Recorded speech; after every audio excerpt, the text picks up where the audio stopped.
Word on the street is Steve Sarkisian is making home run hires again. Are Locked On Longhorns, your daily podcast on the Texas Longhorns. Part of the Locked On Podcast Network, your team every day.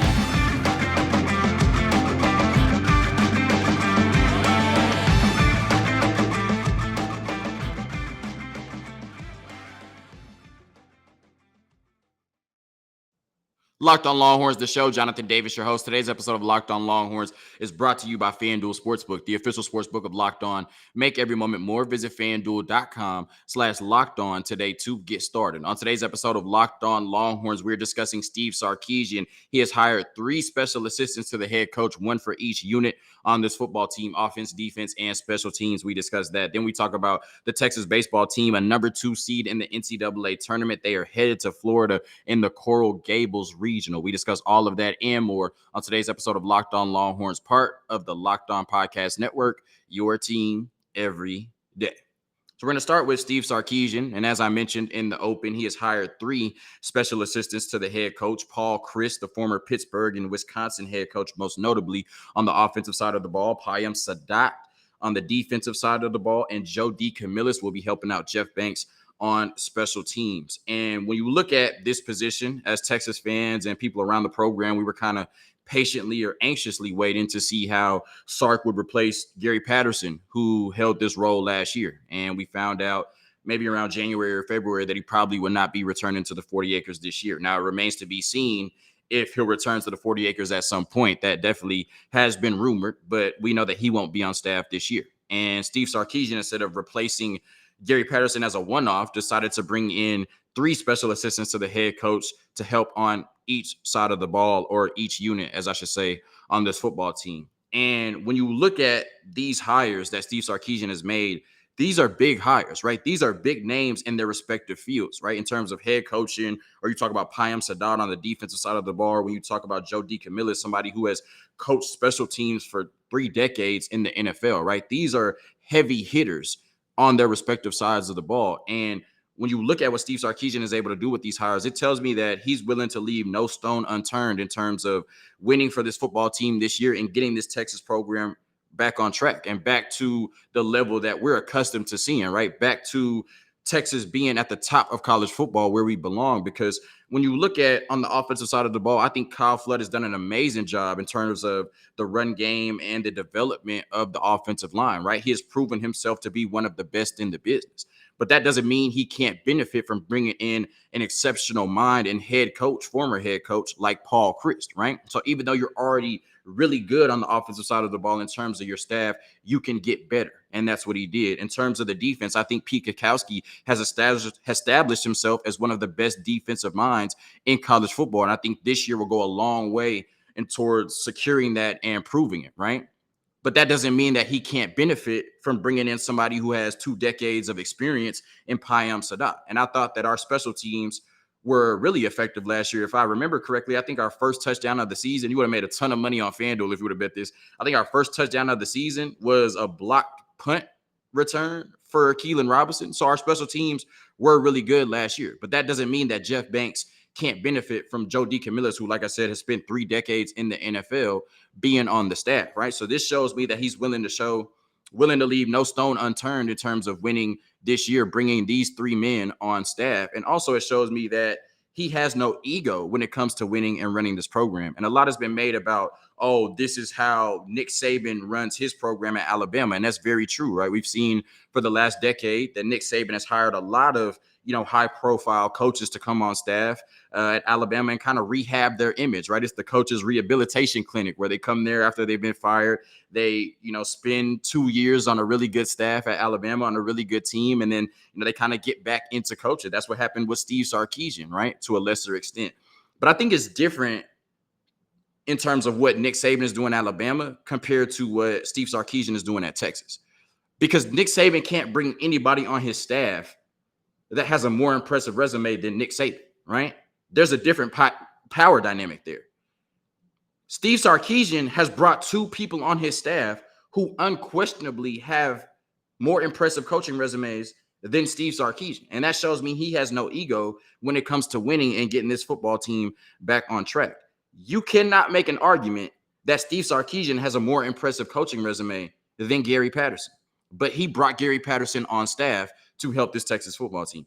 You cannot make an argument that Steve Sarkisian has a more impressive coaching record than Paul Chryst.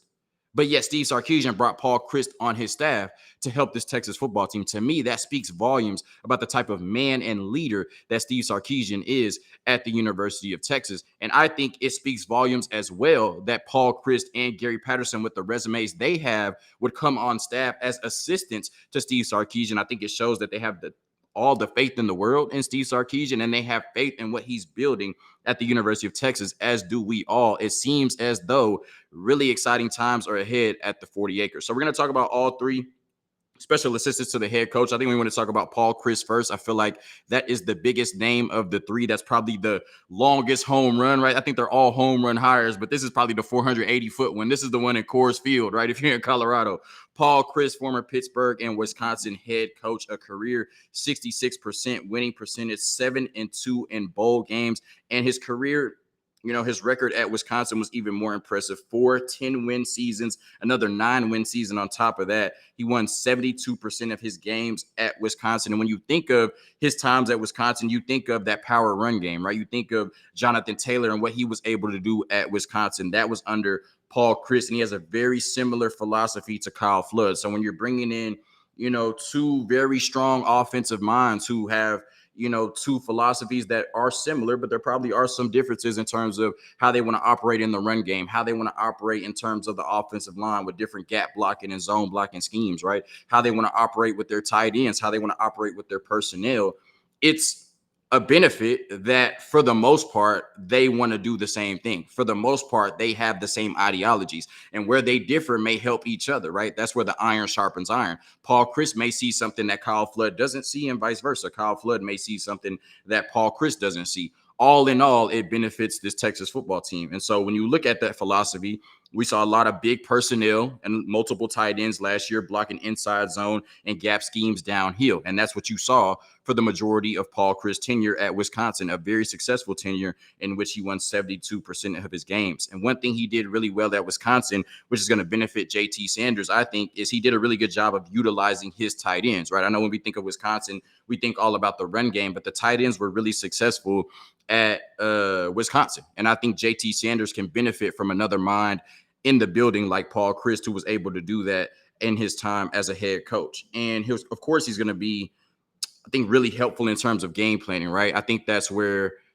Gary Patterson may have had a big impact on this defense last year, right? You can do a lot of scouting and look at the offense and say, these are the things I would do this week. This is how I would attack the offense this week, right? Paul Chryst is going to be watching film of our opponents, looking at our opponents and saying, this is how I think we can attack them in the run game. This is how I think we can attack them with our offensive line. This is how I think we can attack them with our tight end. So that's going to be helpful game in and game out in terms of game planning. And if he just helps you win one more game than you were going to, it's a home run hire already. And then one thing I thought was interesting was Eric Naleen from Inside Texas mentioned the recruiting aspect, and somebody that was able to recruit really well and win at a high level in the Midwest in Wisconsin. He brings that to the University of Texas, right? I'm not sure how long he'll be on staff, but I would assume that he still could go to the Midwest and have some type of recruiting impact. And that's not an area in which Texas just dominates in terms of recruiting. So that could benefit Texas down the line as well. So I think all three of these are home run hires. After a quick word from Built Bar, we'll talk about the hires on the defensive and special teams. But when you look at Paul Chryst, it's hard to find a better option in terms of an offensive analyst and a special assistant to the head coach on that side of the ball in college football that was available. Love this hire by Steve Sarkisian. Looking for a delicious snack but don't want all of the sugar and calories? Then you need the best tasting protein bar ever. Built, you got to try this. If you're like me and you want to make healthier snack choices but you don't want to compromise on taste, I've got just the thing for you. Built Bars and Built Puffs. Built Bars are healthy and taste amazing. Seriously, they taste so amazing you won't think they're good for you. You got to try this. What makes Built Bars so good? Well, for starters, they are all covered in 100% real dark chocolate. That's right, real chocolate. And they come in amazing flavors like churro, peanut butter brownie, and cookies and cream. I'm not sure how Built does it, but these bars taste like a candy bar while maintaining amazing macros. And what's even better is that they're healthy, only 130 calories and 4 grams of sugar with a whopping 17 grams of protein. And now you don't need to wait to get a box. For years, we've been talking about ordering Built Bars at Built.com. But now you can get them at your local Walmart or Sam's Club while still getting your specialty flavors at Built.com. So whether it's on the website, whether it's at Walmart, whether it's at Sam's Club, wherever you need to go to get your Built Bars, please go get your Built Bars today. So continuing the conversation about Steve Sarkisian making really great hires for this Texas football team, he hired Payam Saadat as a defensive analyst and special assistant to the head coach, and then Joe DecaMillis as a special teams analyst and special assistant to the head coach. And similar to Paul Chryst and what we talked about, I can't sit here and quantify the impact that these two coaches will have on the staff this year, right? But when it comes down to helping in the game plan, right? Player development, seeing something that Pete Kwiatkowski or Jeff Banks might not see, right? That could be the difference in 9 wins and 10 wins, right? That could be the difference in, a Big 12 championship game win or a Big 12 championship game appearance, period, right? It could be the difference between Texas knocking on the door for the college football playoff this year, right? Or it could be the difference between Texas winning 8 games again this year. You can't overstate how, like I said, Steve Sarkisian is willing to turn every stone to win football games this year. And I think the hires of Paul Chryst, Payam Saadat, and Joe DecaMillis illustrate how bad Steve Sarkisian wants to turn this program around and win in 2023 at the 40 acres. So when you look at Payam Saadat, he has nearly 3 decades of experience at the Division I level in football, and he played football himself. And I always think that, of course, this doesn't mean that you have to be playing football doesn't automatically mean you're going to be a great coach. And I don't think that you have to have played to get respect from your players, but I always think that's a plus. Like when you look at the running back room at Tashard Choice, the fact that Tashard Choice played running back in the NFL, I think is a huge plus for the players in that room. I think he commands a little bit more respect from the players in that room because he played in the NFL. So when you look at Payam Saadat, he played linebacker at Washington State in the early 90s. So he's probably knocking some people around, right? And I think the people on defense, our players on defense, will respect that. He served as the defensive coordinator for Cal Poly, Army, and Central Washington. He comes in with the heavy emphasis on stopping the run, right, and winning the line of scrimmage. And you have to when you're at Army, right? Definitely in practice and going against those other academies, they like to run the ball a lot. So you have to know how to stop the run. He did that at Army, Central Washington, and Cal Poly. And like I said, a huge emphasis on stopping the run and controlling the line of scrimmage. And I think that works really well with the improvement we saw in terms of stopping the run last year and what Pete Kwiatkowski wants to do on this defense this year. You did a really good job of stopping the run, but that's an area you don't want to regress in, especially when you want to go from an 8-win team to a double-digit win team. You're going to have to get better in that regard, and it's going to be hard when you lost players like Diamante Tucker-Dorsey, DeMarvion Overshown, Keandre Coburn, and Moro Ojimo, right? Can you maintain that same level of defensive intensity in the trenches, right? Can you stop the run at the level that you did last year or better than you did last year while losing all of those pieces? I think bringing in Payam Saadat will help in that regard this year for the Texas football team. And then when you bring in Joe DecaMillis, this might be if the Paul Chryst hire was 480 feet, this one might be 465 feet in terms of the special teams world. Because when you look at it, Joe DecaMillis has coached special teams at the NFL level from 1991 to 2022. I might age some of y'all really quick, but I was born in 1993. So Joe DecaMillis was coaching in the NFL prior to me being born, right? That's kind of crazy. Now he's coaching at the University of Texas, and he coached on 2 Super Bowl teams, the 2015 Broncos that beat the Carolina Panthers and the 2022 Rams that beat the Cincinnati Bengals. So 3 decades of coaching experience at the NFL level. That's definitely going to bring, a lot of credibility and a lot of creativity to what we do on special teams at the University of Texas. And I also think the players are going to really respect that, right? Because at the end of the day, all of these players are trying to get to the NFL, right? That doesn't mean that all of them can get to the NFL. That doesn't mean that all of them are, planning on going to the NFL, but all of them have dreams of getting to the NFL. And so when you bring in a coach who has coached NFL players for 30 years, I think that's going to bring a lot of respect from the players in that room, right? And he's going to do a really good job in helping Jeff Banks on a unit that I thought was really good last year in terms of special teams. But like I said, with 3 decades of experience at the National Football League level,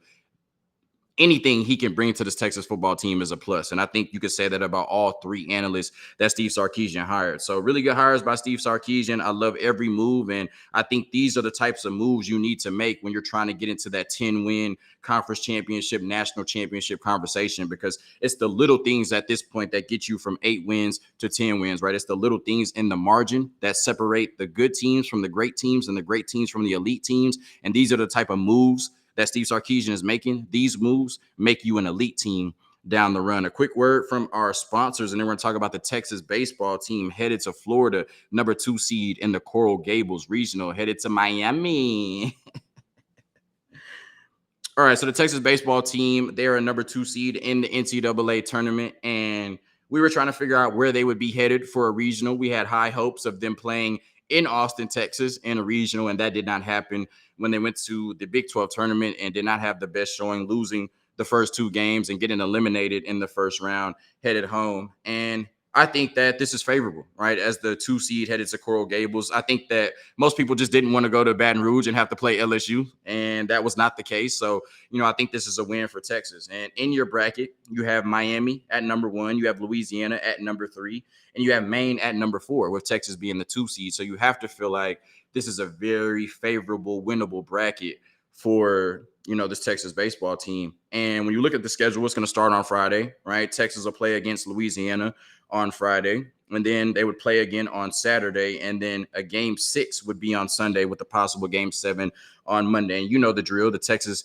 baseball team can lose once, but they cannot lose twice. If they lose twice in this bracket, they will be headed home again, but this time for good. And it's going to be tough because you're dealing with some injuries, right? At this time of the year, you're dealing with 3 relief pitchers not available right now, 1 in the transfer portal, 2 injured, and I think 2 of your best hitters are dealing with back problems as well. So it's going to be an uphill battle, especially to beat a really good team like Miami, hell, to even beat teams like Louisiana and Maine, who have had really good seasons. But it just all comes down to who's playing their best baseball at this time of year. And can this Texas baseball team rally from a disappointing showing in the Big 12 tournament? Can this Texas baseball team rally from having, 3 of their best bullpen arms out? Can this Texas baseball team rally from 2 of their best hitters, being hurt? And can this Texas baseball team take advantage of the opportunity? Whether you're playing a regional on the road, a regional at home, whether you're the 2 seed, the 3 seed, the 4 seed, whatever, you're in the NCAA tournament, and all 64 teams might not have the same chance to win it, but they have a chance to win it. And they have a chance to etch their name in history,